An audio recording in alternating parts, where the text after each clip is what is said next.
TV सत्यमेव व्रतम। नमस्कार, प्रहार TV मध्ये आपलं स्वागत आहे। महाराष्ट्र विधानसभेची निवडणूक अगदी 2 दिवसावर येऊन ठेपलेली आहे। अशामध्येच अनेक उमेदवारांची चर्चा होत आहे। मात्र कळमनुरी विधानसभेचे एक असे उमेदवार आहे ज्यांची फारशी काही चर्चा होत नाही, मात्र दिसायला अत्यंत साधे भोळे आहेत आणि सतत अनेक वर्षापासून निवडणूक लढवून आपलं नशीब आजमावत आहेत। आपल्यासोबत आहेत कळमनुरी विधानसभेचे आझाद समाज पार्टीचे पुरस्कृत उमेदवार देवजी आसोले। आपण त्यांच्याकडून जाणून घेणार आहोत की आसोले साहेब, मला सांगा की तुम्ही निवडणुकीत उभे आहात, तुमचं काय विचार करून तुम्ही उभे आहात आणि तुम्ही काय काय करणार आहात मतदारसंघात? हे आदिवासी समाजाचा विकास करेल सर, मागासवर्गीचा विकास करेल, रस्ते, रोड, आपल्या आरोग्य खात्याचे आणि जे काय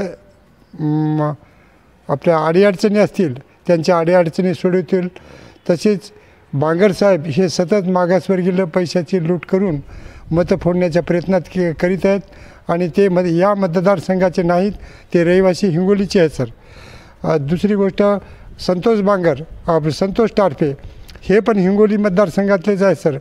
ते 5 वर्ष आमदार असून त्यांनीसुद्धा काही विकास केलेला नाही सर। अच्छा, मग तुम्ही समजा निवडून आले तर तुम्ही काय काय करणार आहात मतदारसंघात?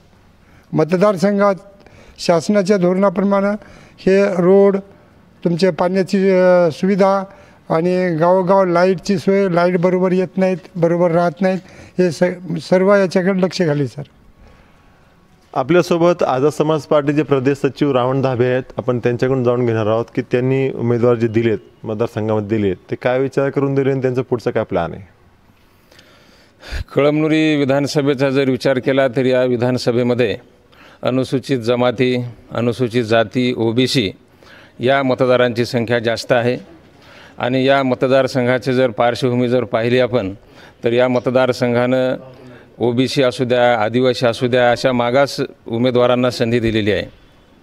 आणि आमचे जे आझाद समाज पार्टीचे पुरस्कृत उमेदवार जे आहेत देवजी आसोले, हे सुद्धा आदिवासी समूहामधून येतात आणि त्या समूहामधून येतात म्हणून आम्ही त्यांना उमेदवारी दिली नाही, तर त्यांनी या मतदारसंघामध्ये गेल्या 15 वर्षापासून काम केलेलं आहे।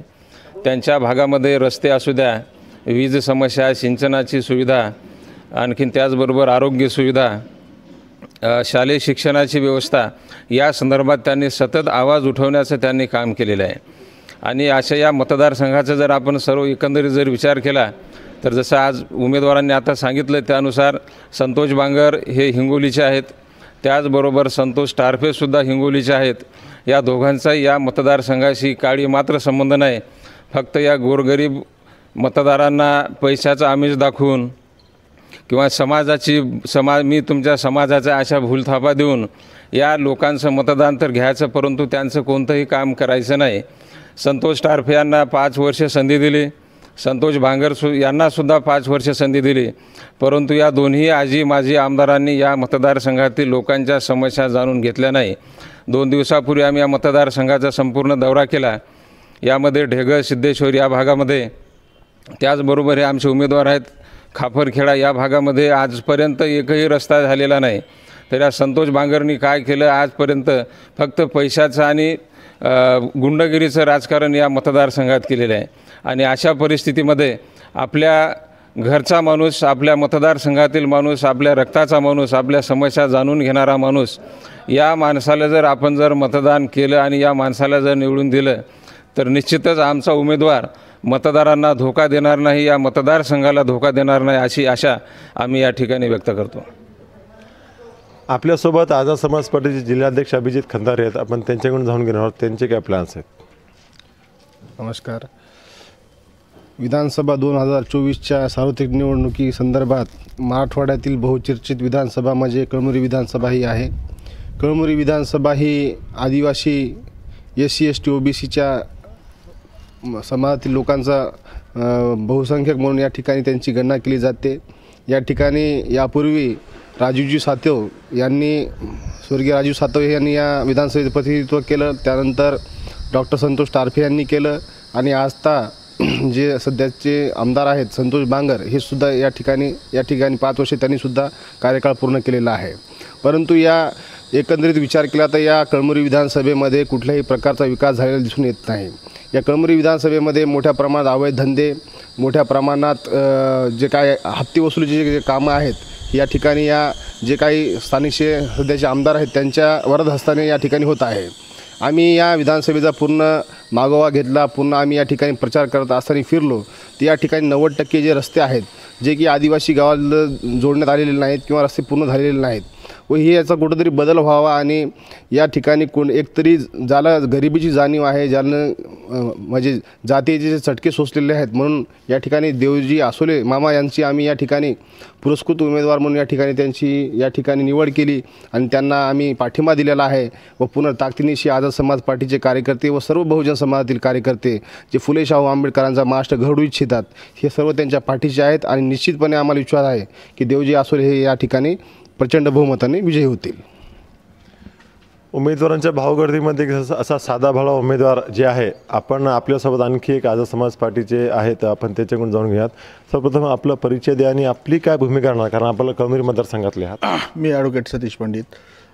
माझी आता सध्या जिल्हा कार्याध्यक्षपदी आझाद समाज पार्टीच्या जिल्हा कार्याध्यक्षपदी निवड झाली आणि मला एवढं सांगायचं आहे मतदारसंघाबाबत की हा आदिवासी बहुल समाज हा म्हणजे इथं मोठ्या प्रमाणावर आहे.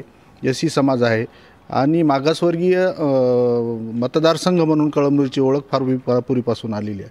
ओबीसी हा वर्गसुद्धा या ठिकाणी निर्णायक भूमिकेमध्ये नेहमीच असतो, परंतु हा जो समाज आहे हा मागासवर्गीय उमेदवाराच्या पाठीमागं नेहमीच उभा राहिलेला आहे.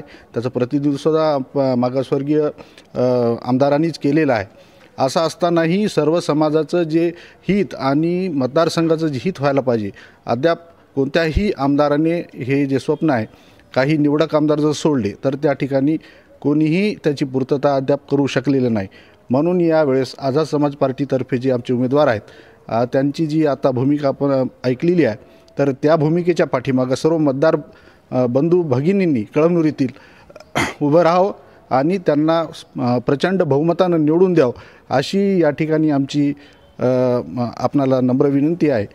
या ठिकाणी आमचे रामन धाबे साहेब, जिल्हाध्यक्ष खंदारे साहेब आणि आमचे उमेदवार या ठिकाणी आम्ही आता मोठ्या प्रमाणावर प्रचारसुद्धा केला आणि आता या 2 दिवस उरलेले आहेत. परंतु याच्यामध्ये आता आमचा उमेदवार गरीब आहे, आपल्यापर्यंत पोहोचू शकणार नाही, तर आमची ही जी पत्रकार परिषद आहे हेच आपल्या माध्यमातून आम्ही एवढं सांगू शकतो की ही पोहोचल्याच्या नंतर आपण गंभीरपणे विचार करावा आणि आझाद समाज पार्टीला प्रचंड बहुमताने आमच्या उमेदवाराला निवडून द्यावं.